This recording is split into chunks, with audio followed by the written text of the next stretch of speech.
Quand les nouvelles s'affolent, Métropole fait le point. Le point tous les matins à 8h, simultanément sur Radio et Télémétropole. Le point est une courtoisie de MSC Trading et la Banque nationale de crédit BNC. Madame, monsieur, bonjour. Bienvenue à la rubrique Le Point de Radio et Télémétropole. Merci de l'intérêt. C'est avec plaisir qu'on accueille Farah Larieux. Farah Larieux qui est une personnalité du monde des médias qui s'était fait une popularité en Haïti et aujourd'hui vit aux États-Unis d'Amérique. Je ne sais pas si elle continue encore à travailler dans les médias, à présenter des talk shows, des émissions, comme c'était le cas en Haïti.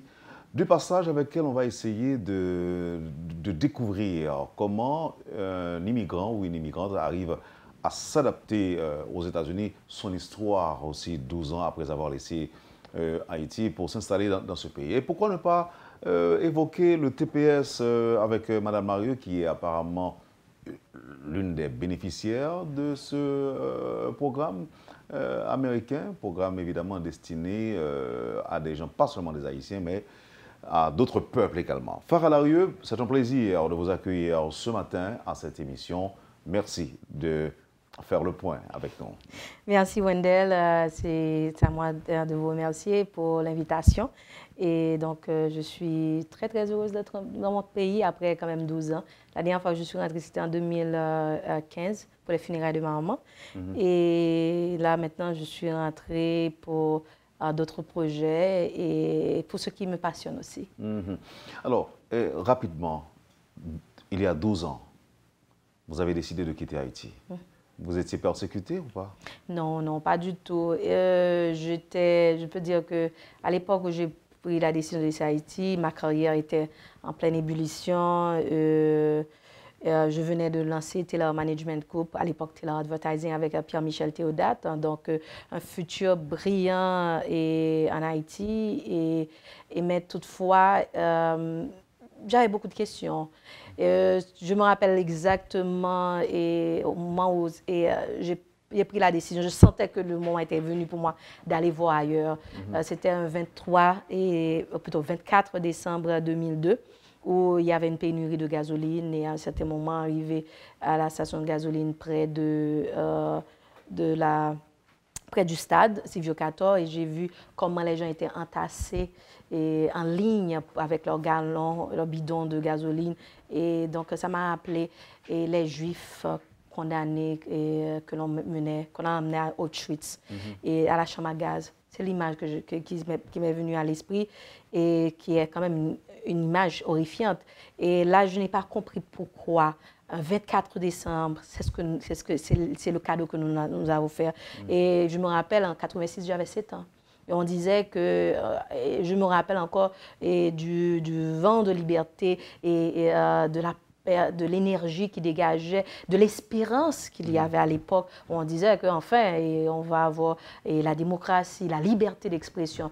Et pourtant, moi, j'ai grandi dans un pays instable politiquement et puis l'économie qui chute. Donc, à cet âge, en 2003 et en 2002, je me suis dit, pourquoi Haïti est dans cet état? Même si on a beaucoup d'argent en Haïti, si on a un minimum de conscience, on ne peut pas vivre tranquillement parce que c'est la rage à l'époque. Et d'autant plus, je me souviens, j'étais aussi affectée par le meurtre de Mireille Duvaucher-Bertin et celui de Jean-Dominique. Et Jean-Dominique qui, pendant toute ma vie, mon enfance, et qui a été un symbole de changement et d'amélioration, un militant pour l'amélioration des conditions de vie pour les démunis. Donc, il a été lâchement assassiné, pas de justice pour Jean-Dominique. Donc, à ce jeune âge, j'étais envahie de questions, de rage. Et je voulais découvrir du monde. Je voulais savoir pourquoi. Est-ce que c'est normal? Est-ce que dans d'autres pays, c'est pareil?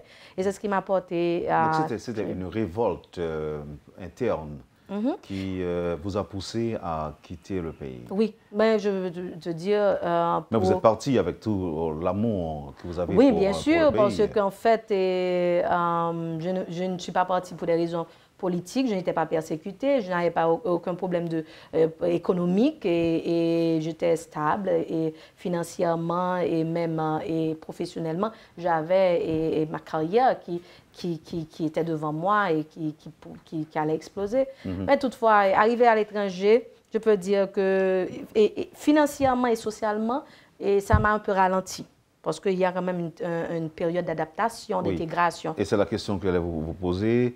Vous avez laissé Haïti à un moment où, je peux dire que vous étiez une étoile qui brillait. On parlait de vous, on vous regardait régulièrement à la télé à l'époque. On m'écoutait sur les ondes de radio, oui. C'est ça. Et vous avez choisi de tout laisser tomber, de tourner le dos à tout cela pour aller vivre. C'était presque une aventure quand même. C'était, oui, comme... Vous êtes lancé dans une aventure, vous allez être dans l'anonymat. C'est ça. Qui, comme Ulysse, a fait un beau voyage. Et c'est moi. Alors, dites-nous, l'adaptation, vos débuts en tant qu'immigrante. Je peux dire, j'aime à dire que je suis rentrée dans la diaspora haïtienne par la grande porte, puisque mon nom m'avait devancé. Et j'ai établi mon agence, et que j'avais commencé en Haïti, je l'ai établie aux États-Unis. Et j'étais très ouverte pour les perspectives. Je voulais avoir le monde à mes pieds, conquérir le monde et voir ce que le monde avait à m'offrir aussi comme immigrante haïtienne. Et venant de notre pays sous-développé, comme on dit, et dans un petit pays. Donc, j'étais très enthousiaste et prête à conquérir le monde. Toutefois, bien sûr, il y a eu un manque de connaissance du système et il y a eu des moments aussi, et bien sûr, de mélancolie. De déprime aussi? De déprime et des échecs. Dû à quoi? Bon, écoute, le système est différent. Déception.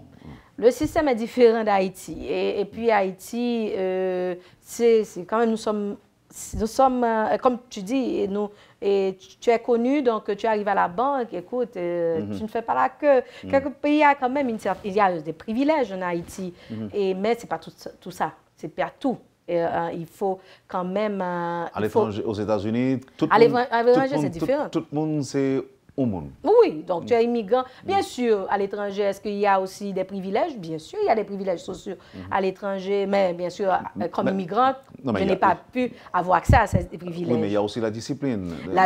Les gens sont disciplinés là-bas. Oui, un autre système. On ne va pas se bousculer au portillon pour arriver en face du caissier. Certainement. Le service à la clientèle est pris en compte. Et partout où vous allez, même si vous ne parlez pas vraiment et très bien l'anglais, mais on veut vous aider. Et il y a aussi le côté pragmatisme des Américains, le côté pratique des Américains que j'ai quand même appliqué avec le temps.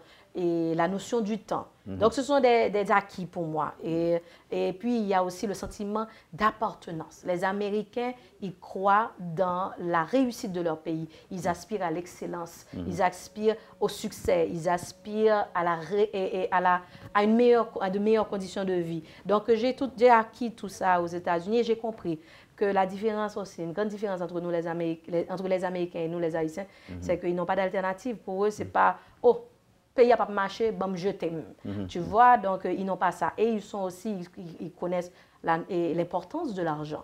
Le système capitaliste, ils veulent quand même avoir... Vous devez avoir les capitaux. Voilà. Et ils vous donnent les opportunités. Donc, ils savent que... C'est à vous de les saisir, même si on doit se poser la question à quel prix. À quel prix. Et ils savent aussi qu'il faut donner un minimum aux gens pour qu'ils puissent bien travailler, mieux faire grandir et pouvoir avoir accès aux capitaux. Maintenant, et pouvoir grandir. L'adaptation a été, si je ne m'abuse, plutôt difficile.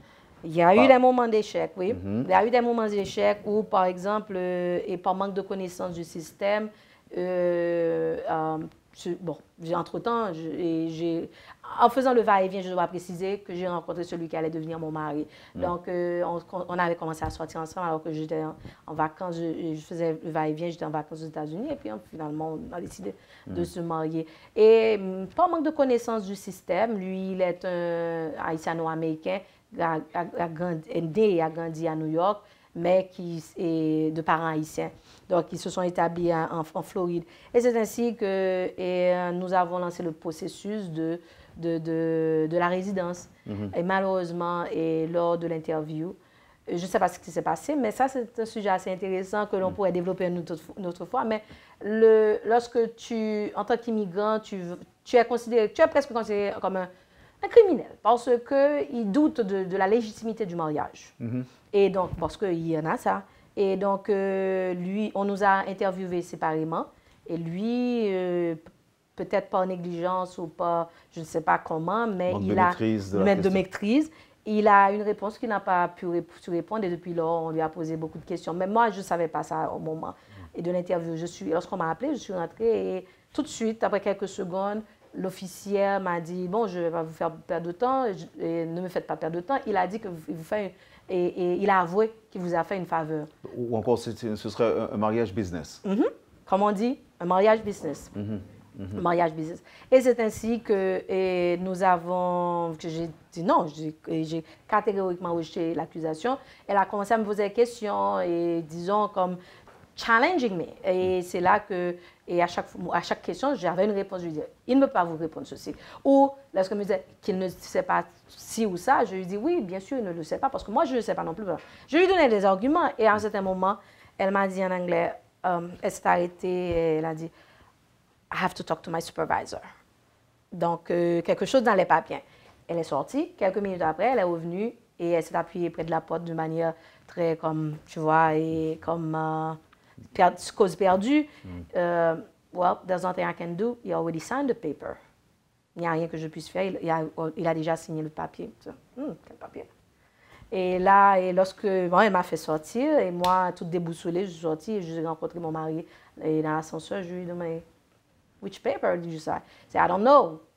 Il a signé sans lire le papier. Il a dit que, bon, et qu'elle m'a donné beaucoup de pression. Elle m'a dit que je pouvais aller en prison. I'm like, what?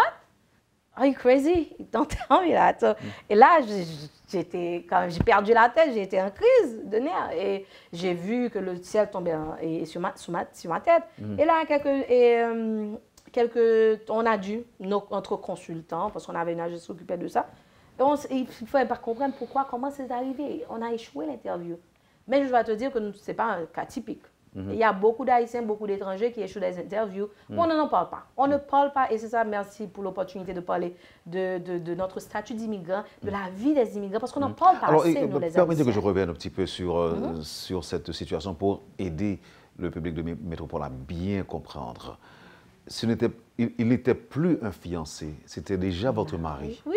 Il devait passer une entrevue pour que vous deveniez... Pour qu'il me donne la résidence. Qu'on prouve la résidence, c'est ça. La résidence. Et il aurait fait une déclaration qui va à l'encontre de votre attente ou de vos attentes. Bon, d'après ce qu'il m'a rapporté, ce que j'ai cru comprendre, c'est une simple formalité. On lui a posé une question et d'adresse, il n'a pas pu répondre parce qu'il avait oublié et de là étant, on l'a coincé. Donc, c'est une tactique d'interview.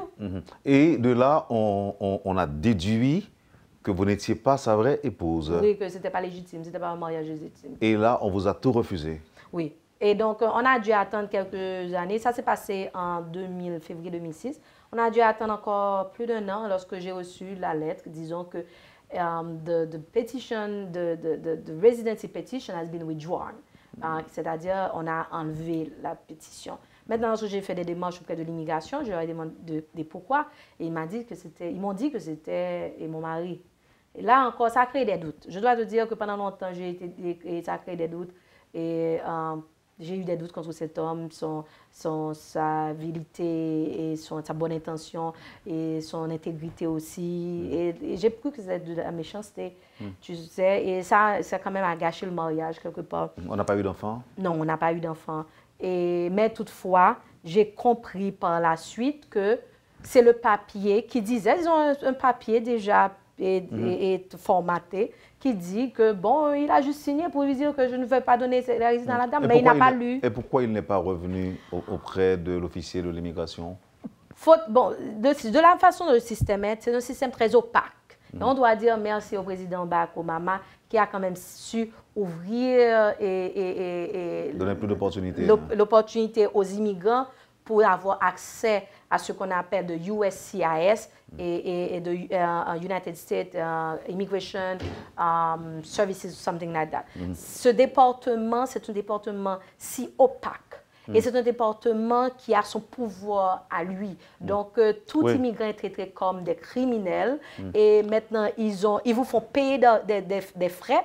Et des fois, ils ne vous donnent pas le service. Et vous n'avez pas d'endroit pour porter plainte. Maintenant, avec le président Barack Obama, il y a maintenant accès, vous avez accès à des ressources comme sur l'Internet, vous pouvez voir votre cas et votre dossier. Il y a recours. Il y a recours. Il y a une agence qui s'occupe de ça pour porter les plaintes et des assister les immigrants. Et aujourd'hui, vous vivez encore aux États-Unis? Je vis encore aux États-Unis et c'est grâce au TPS. Au TPS. C'est-à-dire, s'il n'y avait pas le tremblement de terre, vous seriez déjà déporté, non? On peut dire ici? Oui. Il faut dire qu'il nous a fallu plus de 300 000 de disparus et beaucoup de millions de gens victimes et pour avoir le TPS. Et c'est malheureux, mais il faut le dire, oui. Et le tremblement de terre a permis d'assister des milliers d'Haïtiens aux États-Unis qui étaient en situation irrégulière et parmi moi. Apparemment, ce n'est pas gratuit. Hein? Vous permettre de rester aux États-Unis grâce au TPS, on paie quelque chose pour ça? Money talk. Money talk, OK. Vous allez développer pour moi après la pause. Vous suivez, madame, monsieur, la rubrique Le Point de Radio et Télémétropole. Farah Larrieux est notre invité ce matin. À tout de suite. Le Point est une courtoisie de MSC Trading et la Banque nationale de crédit BNC. Merci, madame, monsieur, de votre patience avec nous, Farah Larrieux. Farah, il y a eu quand même une transition. Est-ce que cette transition était... je vais parler du moment où l'on s'apprêtait, par exemple, à vous déporter, si c'était le cas, et à la phase où vous allez bénéficier du TPS. Ça a été comment pour vous? Moments noirs. Et des moments noirs de ma vie que je n'oublierai jamais, mais qui, quand même, m'ont permis de bâtir ma personnalité, d'être une femme plus forte. Donc, comme on dit en anglais, ce qui ne te brise pas, quand même, te rend plus fort. Et justement, et c'est la leçon de morale de ma vie. Et entre 2007, lorsque j'ai reçu le document disant que écoutez, vous n'espérez plus la résidence et je ne savais pas quoi faire, je ne connaissais pas le système, j'étais perdue, j'avais des doutes concernant la bonne intention de mon mari. Donc, et j'étais quand même, je suis tombée en dépression. Dépression, mon agence qui fleurissait, j'étais aussi à l'époque manager de Zinglais, beaucoup d'aspiration, donc financièrement, ça allait bien. Et puis là, maintenant, je vois le ciel qui tombe. Et je ne sais pas comment résoudre ce problème. J'ai vu pas mal d'avocats, mais bon, ils disaient que c'était une cause perdue. Et là, j'ai été mise sur déportation. J'aime bien parler de ça parce qu'en Haïti, on a une mauvaise perception de quelqu'un qui est déporté, c'est-à-dire vous avez commis un crime. Non, c'est-à-dire en tant qu'immigrant, ça fait partie des lois d'immigration. Donc à un certain moment, on peut, pour une raison ou pour une autre, on peut vous demander de laisser le pays. On vous donne l'opportunité de laisser ce qu'on appelle de deportation j'ai oublié le terme, mais vous laissez le pays de vos propres moyens. Volontaire, voilà. Déportation volontaire. Et là, mais dans le processus, vous devez voir... Alors, dans la tête des gens, quand on va vous déporter, c'est un groupe de gens qui arrivent chez vous. Ça, c'est la dernière phase. Ils vous passent les menottes et ils vous disent, voilà, allez, on vous met en détention et puis on vous fait prendre l'avion ICE. Vous ne pouvez pas emporter avec vous ce que vous avez comme bien. Et ça, c'est en dernière phase. Mais il y a quand même des gens qui ont été déportés pour des raisons qui ont commis des crimes dans le pays. Mais si c'est parce que votre statut ou votre dossier de résidence n'a pas été... Si vous êtes en situation irrégulière. Voilà, donc il quand même vous donne une possibilité d'aller au tribunal, devant un juge qui va statuer sur votre cas. Donc, le juge peut décider pour une raison ou pour l'autre, ou si vous avez ce qu'on appelle un relief, une autre alternative, le juge peut décider de ne pas vous déporter. Donc, moi, à un moment, financièrement, c'était... Alors, comment on doit réagir? On s'est montré sage ou bien... Bon, Je pense que lorsqu'on est dans ces moments, il faut faire preuve de bravoure, de courage. Écoutez, c'est la vie. Vous êtes dans une mauvaise situation, vous faites face à la situation, tout simplement. Donc, j'ai regardé la situation droit dans les yeux et j'avais des problèmes financiers si graves que je n'arrivais même pas à engager un avocat parce qu'on demandait beaucoup d'argent pour m'accompagner au tribunal. Et bien, écoutez, j'ai été au tribunal toute seule. Le mari ne vous a pas accompagné? À l'époque, on avait déjà divorcé parce que c'était déjà... Mais entre-temps, je dois te dire, c'était en 2009. Là, on est en 2009. Et là, maintenant, j'ai été toute seule. J'ai pris mon courage à deux mains. Et là, j'ai vu des choses dans les tribunaux d'immigration. Les gens, ce n'est pas comme les gens le pensent. Le juge est là pour aider aussi. Et parfois, j'ai vu des cas où le juge se tenait en face de l'avocat de l'immigration pour défendre et pour aider l'immigrant à défendre son cas. Il y a un cas où l'avocat de l'immigrant n'était pas assez préparé pour le dossier. Eh bien, le juge a accordé à la dame 3 mois pour aller trouver un autre avocat. Elle l'a dit. En face, tout le monde était là. Elle a dit... Et aller chercher un autre avocat parce qu'il n'est pas prêt. Donc, c'est juste pour vous dire... Et cet avocat-là était un Haïtien? Donc... Non, c'était un cas hispanique. C'était un cas hispanique, mais dans mon cas, lorsque je suis arrivée la première fois devant le juge, et elle m'a dit, elle m'a donné 3 mois pour aller trouver un avocat et revenir. Parce qu'ils veulent quand même vous donner la possibilité de défendre votre cas. Mais ce sont des choses qui ne sont pas assez vulgarisées dans la diaspora haïtienne. Et non plus en Haïti. Et là, 3 mois après, je suis arrivée. Entre-temps, j'ai su le cas de ce qu'on appelle de withholding of removal, qui est une sorte de relief. Mais bien sûr, et moi, je ne suis pas avocate. Je ne vais pas demander à tout le monde de prendre mon cas comme un cas général. Mais dans mon cas, j'allais demander le withholding of removal. Et tu sais quoi, c'est l'un des grands... Et je pourrais dire l'une des rares formulaires ou programmes de l'immigration où on ne le paie pas. Et là, j'avais déjà fait des recherches et j'avais trouvé le formulaire, tout, prête à défendre mon cas. Parce que c'était ça mon objectif. Défendre mon cas, je ne vais pas me laisser déporter comme ça, je ne vais pas me laisser échouer. Et je ne vais pas échouer ainsi. Je vais me battre jusqu'aux ongles. Et c'est ainsi que... Et vous vous êtes battu? Je me suis battue. Et là, maintenant, on est en novembre 2009. Et lorsque elle m'a dit, où est l'avocat? Je lui ai dit, non, je n'ai pas d'avocat. Elle m'a dit, qu'est-ce que vous décidez de faire? C'était le juge. Et je lui ai dit, I want to ask for withholding of removal. Et elle m'a dit, OK, et vous avez le formulaire? Je lui ai dit, oui, j'ai déjà téléchargé. Elle me dit, ah bon, OK, on peut vous donner les copies. Combien il vous faut? Je lui ai dit, toi? Elle me dit, oui, je lui dis, toi. Et avant de laisser, elle me dit, you did a lot of research. Je l'ai regardé, je lui ai dit, I have to. Parce que ce n'est pas tout le monde qui connaît le withholding of removal, on n'en parle pas assez. Et c'est ainsi qu'elle m'a donné rendez-vous en mars 2010 pour venir présenter mon dossier de pourquoi on ne doit pas me déporter. Et là, le tremblement de terre est arrivé en janvier 2010. Et le même mois, on a accordé le TPS à tous les Haïtiens. Et c'est ainsi que je suis rentrée dans le programme. Et depuis lors, tous les 18 mois, je paie 495 $ pour renouveler mon TPS. Écoutez, on en a parlé beaucoup dans les médias, mais on n'a jamais fait savoir aux gens que les bénéficiaires du TPS ont quelque chose à verser. Comme on aime à dire aux États-Unis, nothing is free. Nothing is free in the United States, comme on aime à dire.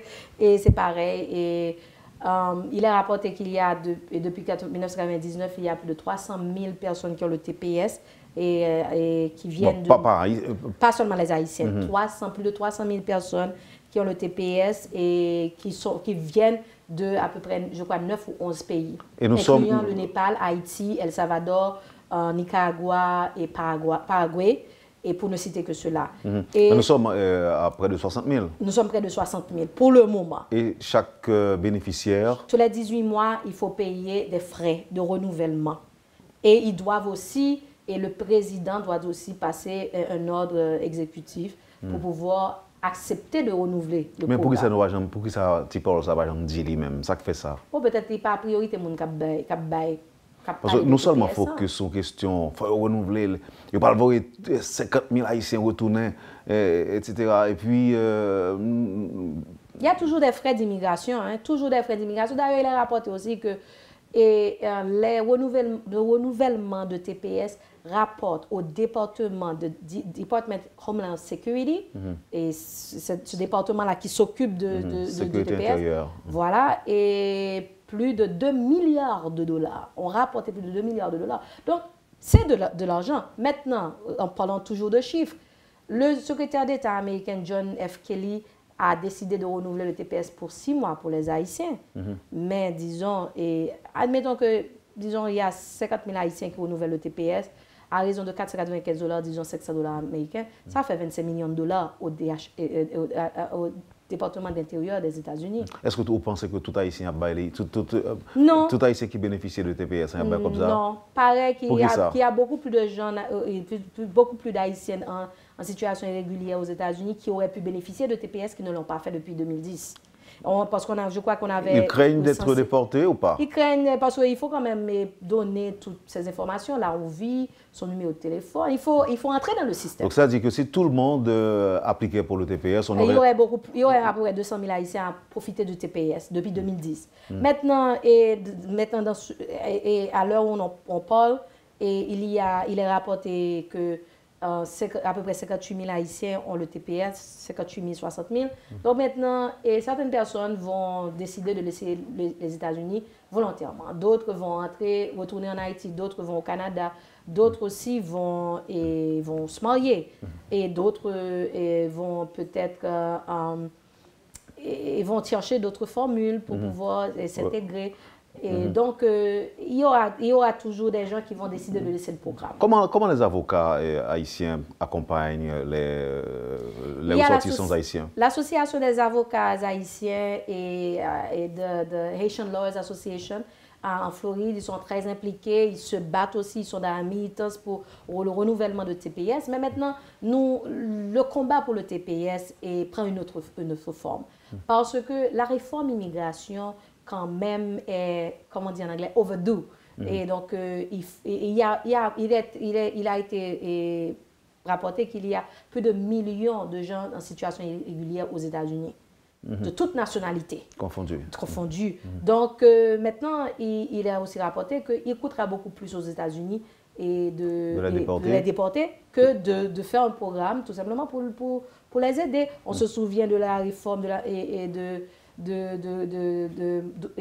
Ronald Reagan dans les années 80, résidence jardin comme haïtien aimait dire, et c'est un programme qui te permet que en pile haïtien de nos jours ont profité de la résidence et jardin, comme on disait, ils travaillaient dans un jardin. Mais comment parler les là? Je ne sais pas. Il y a aussi Bush qui a eu une réforme à la fin des années 90. Donc, Obama, c'était l'une des promesses de campagne de faire la réforme immigration.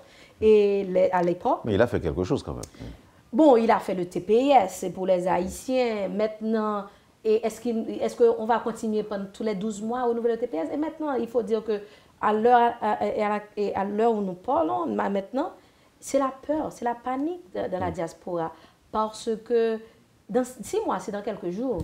Et vous payez 500 $ pour 6 mois, bien que, il faut préciser que Kelly a dit, et dans sa note de presse du 22 mai 2017, qu'ils accordent 6 mois pour que les Haïtiens puissent organiser leurs papiers et ils accordent le temps au gouvernement haïtien d'organiser le retour des Haïtiens, de ses ressortissants dans son pays. Mais tu sais, maintenant, il faut voir la réalité en face.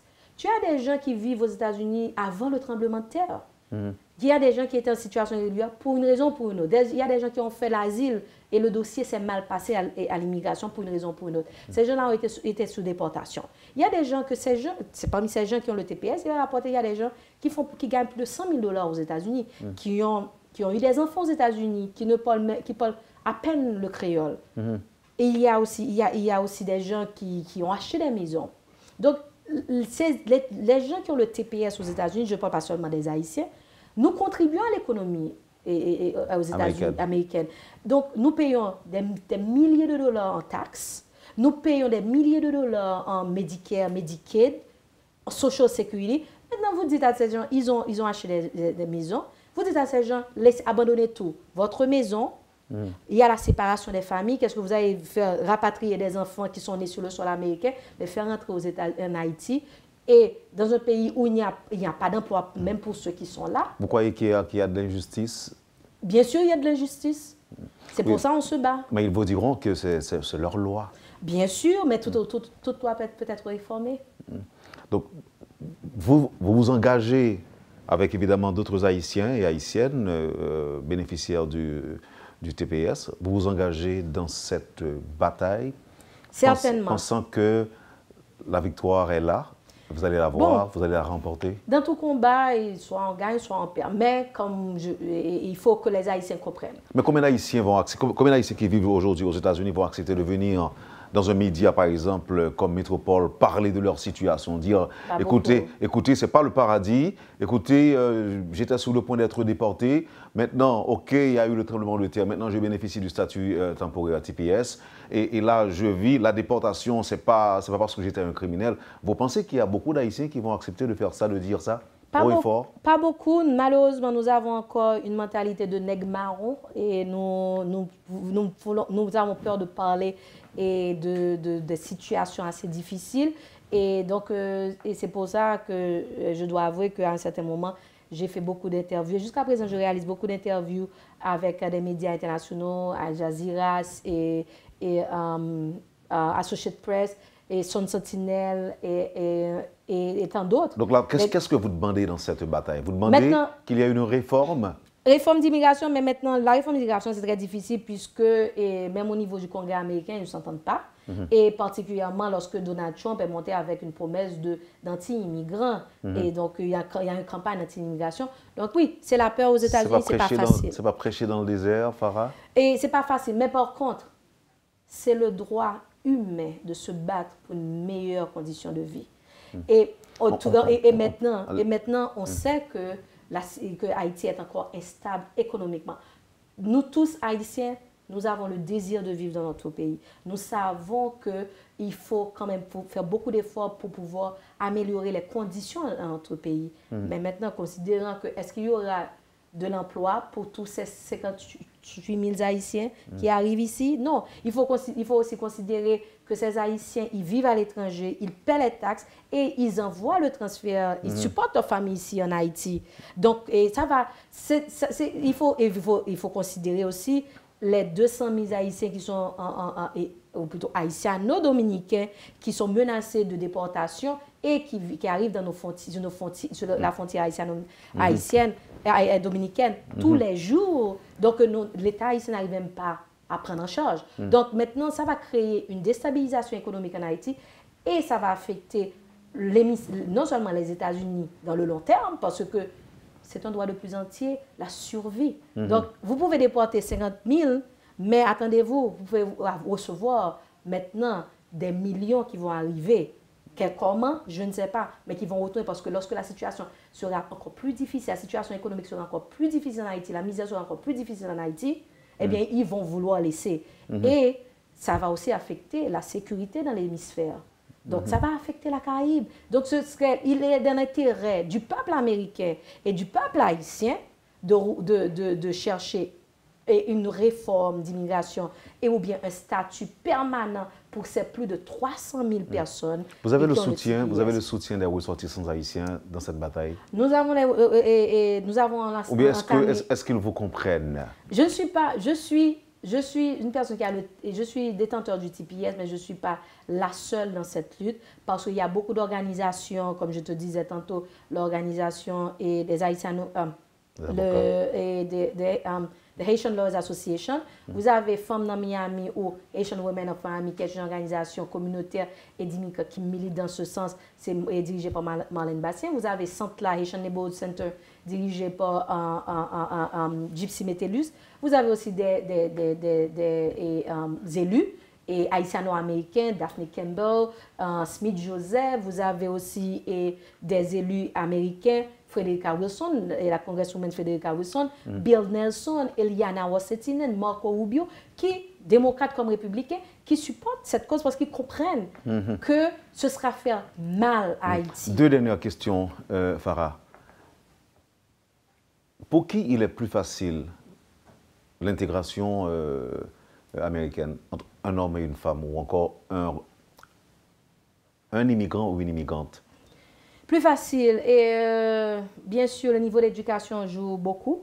Et je peux dire que c'est ce qui m'a beaucoup aidé et à intégrer le système plus vite, même s'il y a eu un certain moment de méconnaissance. Mais maintenant, j'ai beaucoup appris du système. Il faut aussi avoir la bonne volonté et ne pas se sous-estimer. Ce n'est pas parce que les Haïtiens vont dire, parler d'Américains, ils sont supérieurs à moi. Il faut arrêter ça, parce qu'il y a cette tendance, nous les Haïtiens, à croire que les Américains sont supérieurs à nous. Non, non, non, pas du tout. Ils sont humains, ils ont tout simplement un meilleur système, mais est-ce que nous pouvons avoir un système plus riche et plus dynamique que les États-Unis, malgré notre petite superficie? Oui, nous le pouvons, il faut le croire. Et maintenant, autre chose, c'est, comme je disais, la bonne volonté et surtout l'encadrement. C'est les gens que vous soyez homme ou femme, le chemin... Les opportunités sont là pour tous. Est-ce qu'aux États-Unis, il y a toute une lutte, je dirais, et pour l'égalité entre les femmes et les hommes? Oui, il y en a toujours. D'ailleurs, on parle beaucoup ces jours-ci de salaire. Et le salaire, on a constaté que le salaire des hommes est beaucoup plus élevé que celui des femmes pour le même travail, la même position et les mêmes responsabilités. Et je dois aussi dire que l'encadrement, je disais tantôt l'encadrement, et laisse-moi préciser, c'est le fait d'avoir des gens, même si c'est des membres de votre famille, s'ils ne sont pas ouverts pour une intégration juste et une intégration pour votre réussite, je dirais, ils peuvent causer votre échec. Donc, les gens qui vous encadrent, que vous fréquentez, même s'ils sont des Haïtiens, et arrivés à l'étranger comme immigrants, ils peuvent causer votre réussite ou votre succès. Il faut faire ce choix. Ou votre défaite. Voilà, ou votre défaite. Donc, il faut faire ce choix. Il faut être très sélectif avec les gens que l'on côtoie lorsqu'on arrive en tant qu'immigrant. Et pour terminer, Farah, apparemment, vous avez plusieurs cordes à votre arc. Parlez-moi rapidement de ce symposium, la première édition du symposium sur les industries créatives et culturelles haïtiennes, qui devra se tenir du 10 au 11 novembre en Floride. Je suis peut-être une immigrante, mais je suis restée une femme d'affaires. J'ai accumulé beaucoup de ressources, de formations aux États-Unis qui me permettent de continuer à poursuivre mes rêves. Donc, je me suis spécialisée bien sûr en communication, mais particulièrement avec ma compagnie, dans des industries créatives et culturelles. Arrivée là-bas, je me suis rendu compte que ils ont un impact économique énorme sur la société américaine. Et les industries créatives et culturelles apportent plus de 30 milliards de dollars à l'économie américaine et créent 5 millions d'emplois. Donc, j'ai fait la comparaison avec Haïti et c'est là, avec toutes les ressources, les informations que j'ai accumulées, je me suis dit, je veux apporter ces ressources, ces informations dans ma communauté et à mon peuple. Et c'est ainsi que pour célébrer les 15 ans de Taylor Management Group et mes 20 ans de carrière, cette année, je lance ce symposium qui aura lieu les 10 et 11 novembre à Florida Memorial University. Et pour pouvoir maintenant faire venir beaucoup d'Haïtiens et de la diaspora et d'Haïti, des gens qui travaillent dans le domaine des industries créatives et culturelles, pouvoir nous exposer à d'autres marchés, à d'autres opportunités, pour que notre industrie, ou plutôt les industries créatives et culturelles, puissent avoir une place et de choix dans la société haïtienne, créer plus d'emplois et nous organiser, formaliser notre système, parce qu'en fait, il y a beaucoup d'emplois, mais ils sont des emplois informels, comme on dit, des jobs, et puis pouvoir aussi être plus compétitif sur le marché international. Parce qu'un pays riche en culture, en art comme Haïti, ne peut pas être un pays pauvre. Dit-on. Merci Farah. Merci beaucoup Wendell et merci aux J'étais très heureux de vous avoir avec moi ce matin. Non, tout le plaisir c'est pour moi et je suis super contente d'être dans mon pays et de parler à mes compatriotes. Merci encore une fois. Passez une bonne journée. Et le séjour sera bref, non? Vous repartez bientôt? Très bref. Voilà, Farah Larieux est femme de médias et qui vit actuellement aux États-Unis. Et de passage en Haïti, elle est passée justement à Métropole, à la rubrique Le Point. Merci de l'accueil, madame, monsieur, passez une excellente journée avec nous et à bientôt. Quand les nouvelles s'affolent, Métropole fait le point. Le point tous les matins à 8h, simultanément sur Radio et Télémétropole. Le point est une courtoisie de MSC Trading et la Banque nationale de crédit BNC.